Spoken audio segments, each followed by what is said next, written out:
Vikinzi. Viking je termin koji se uobičajeno koristi za nordijske, odnosno skandinavske ratnike, trgovce i gusare. Njihove seobe i pljačkaški upadi trajali su od 8. do sredine 11. vijeka. Koristili su svoje čuvene brodove, takozvane drakare, da putuju na istok do Carigrada, Volge u Rusiji i Bliskog istoka, zatim na zapad do Islanda, Grenlanda i Newfoundlanda u Americi i jug do Al-Andaluza i Sicilije. Ovaj period vikinške ekspanzije poznat je i kao vikinško doba. Drakari su svojom konstrukcijom, širokim trupom i plitkim gazom bili odlični za plovidbu rijekama, ali i otvorenim morima. U 6. vijeku pišu istoričari Jordanes i Prokopije iz Cezareje da u Skandinaviji živi mnoštvo naroda i plemena, od kojih svaki ima svog zasebnog vladara.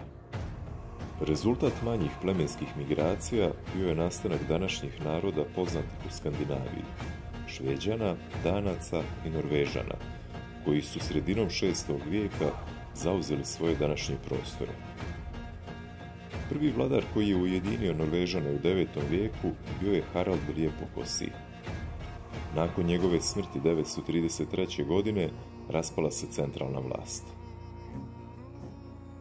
Tek u 11. vijeku pošlo je za rukom Olafu Svetom da ponovo ujedini sve Norvežane. On je ostao poznat po tome što je među svoj narod donio hrišćanstvo. Javno se krstio i tako, svojim primjerom, pomogao bržu hristijanizaciju do tada paganskih Norvežana. Početkom 9. vijeka dolazi i do ujedinjenja Danske, koja doživljava procvat i uspon u doba Haralda Plavozubog od 950. do 986. godine i Knuta Velikog od 1016. do 1035. godine, kada je pod danskom vlašću bila i trećina Engleske i južni deo Švedske. I Švedska je u ranom srednjem vijeku bila razjedinjena na mnoge male kneževine i plemenske saveze.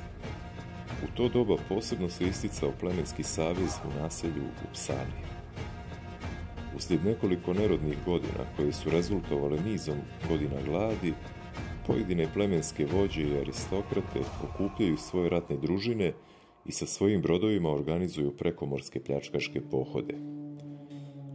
Jedni su krenuli na zapad prema Francuskoj, sjevernoj Njemačkoj i Engleskoj, dok su drugi krenuli na istok uzvodno rijekama i zašli duboko u slovenske zemlje sve do Kijeva. Njih su Sloveni nazivali Varijazima.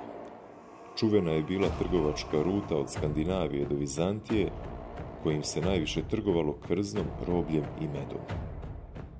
Ovaj put se u srednjem vijeku nazivao od Varjaga do Grka. U posljednjih nekoliko godina popularnost je stekla serija Vikinzi, koja govori o podvizima popularnog i legendarnog Ragnara Lodbroka i njegovih sinova koji su pustošili Franačku i Engleske kraljevine.